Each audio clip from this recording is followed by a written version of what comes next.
morning. My name is Louise White, and I'm a member of CWA Local 3902, and I've been a member for the past 40 years and continuing my membership as of today. I do continue my membership in Local 3902, and we have a retired members chapter in our local, of which I am president, and I also pay retired member chapter dues. I am thrilled to be a union member, and we help so many people have a good working life and so many opportunities to have with their families and share with their families. And so I am totally thrilled in having the opportunity to work in the labor movement. In the labor movement, I started in 1970 at South Central Bell at the time, and I was hired as an operator. And becoming a job steward with the union, I held the position of job steward, and then I was elected to the departmental rep, and we were known as operators as the traffic reps. And after departmental rep, I was elected vice president of the department, and until I retired, I held that title. And when I retired, I left the title then and picked up the president of the retired members chapter. Well, you know, we felt intimidated when we first came into the operating room because some of the white operators wouldn't sit next to us. They would go, if you were sitting here, they would go further up the line to sit, and they just wouldn't sit with us. And of course, management was terrible, and they treated us like we were outsiders, and the union had to come in and say, you know, you have to treat them all the same. And so we kind of got a little bit of difference there in help when the union spoke up.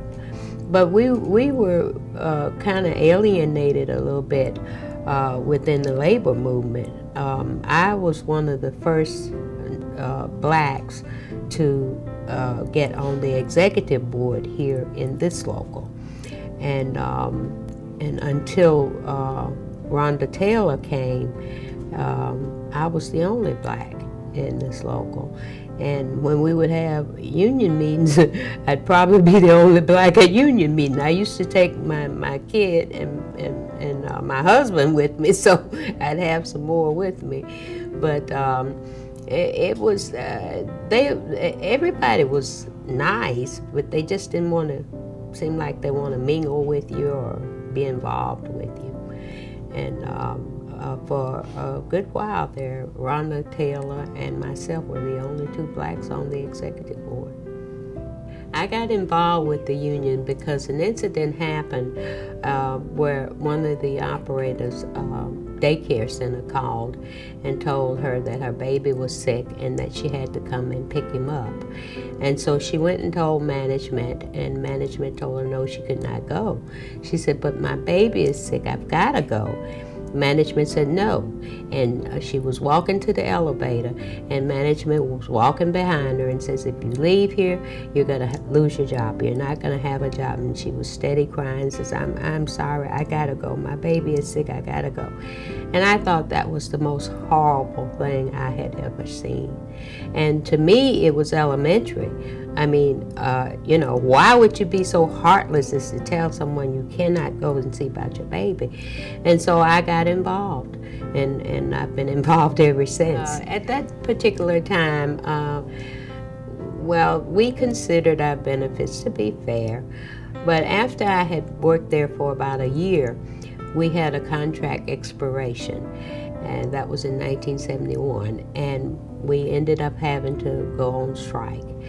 And when we did go back, we got a very good improvement on our wage increase. We were like at $51 a week, and we went to $70 a week, and oh, we thought that was a great big help.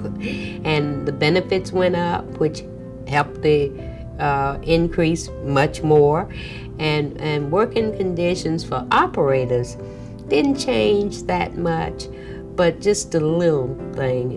The reason we say it didn't change because we wanted some relief around specials and having to take care of our children and things like that. And for that particular time, and nothing was worked out. So, but all in all, we thought it was a good contract. We did get increases, and benefits to us were an increase in pay to us. So we thought that was a great deal. And we went back to work. We ratified the contract.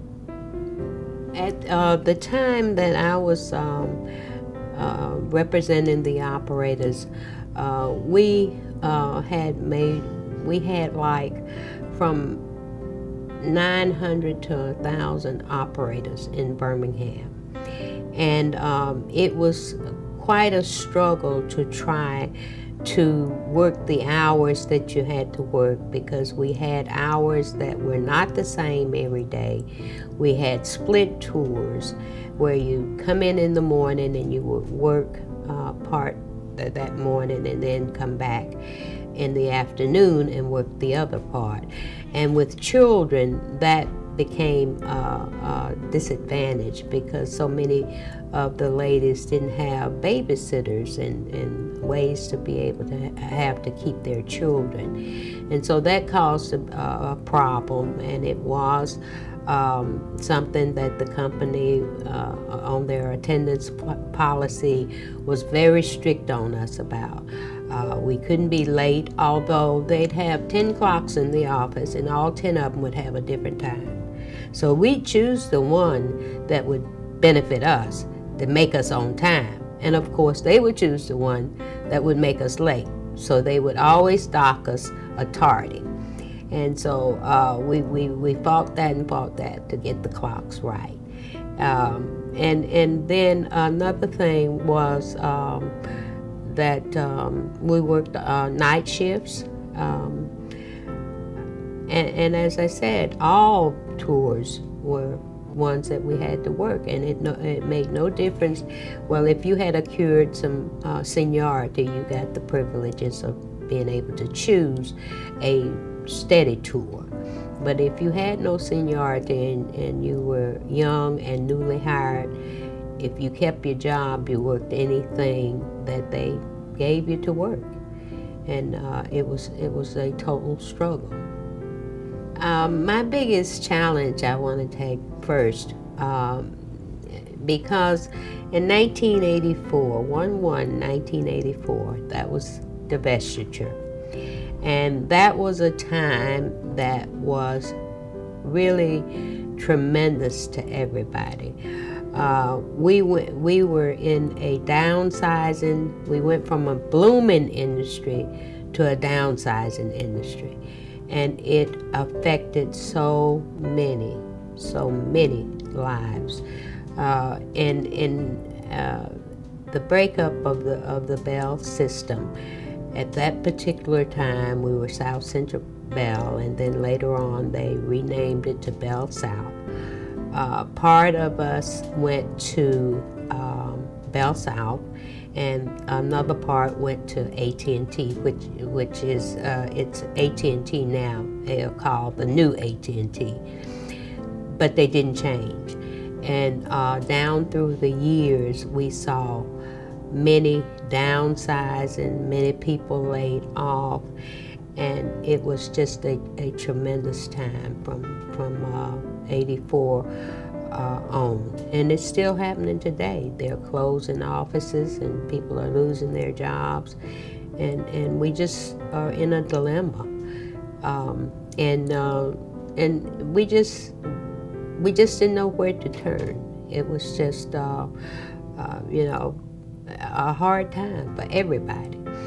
And we finally went down from the 1,000 operators to now we have maybe 100 operators in Birmingham. So we had to go through all of that and course, we can feel it. We felt it, and it was very hurting to many of us, all of us really. And our hands were tied. We were at a standstill. We couldn't do anything, and we did the best we could. But there were some successes during that time. They were going to close the Relay Center, the hearing impaired office, and we were able to convince management to let all of those people, which there must have been about 75 or 80 operators, they came from operator services, to let them go to the TSPS office in Forestdale. And manager did do that. And so we were really, really happy about that. In fact, we threw a party. During that time, they were downsizing, cutting out jobs so much, and the CEO of AT&T at the time was a man named Bob Allen, Robert Allen, but we call him Bob Allen. So we said AT&T was going to be Bob Allen and 2 temps. That was all going to be left. That was all he was going to have left in AT&T. And we used to joke about that. Allen and 2 temps, that's AT&T. I've met several famous people, one being President Clinton, and that was very exciting. We didn't think that the Secret Service would let him come out and mingle with the group as he did, but he came out, he shook hands with everybody, and he shook my right hand, and I didn't wash it for a week. And he shook everybody's hand. And another person was Jesse Jackson. At that time, Jesse was getting ready to start a campaign to try and become president. And he came out and shook hands with everybody. And so we thought that was great also. To the future generation, I think as union leaders and labor, that we need to go out to them and bring our message to them. So many of them don't know how they got these benefits that they got. They think the company gave it to them. And they are unaware that it was hard fought, strikes had to be done. And so these things they need to learn about.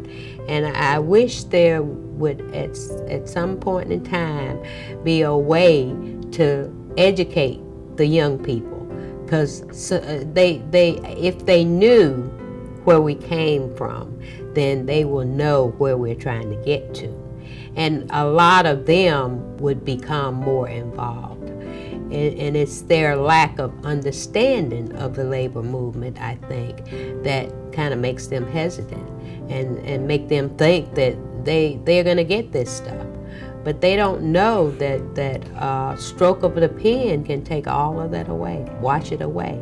And I think they need to know that.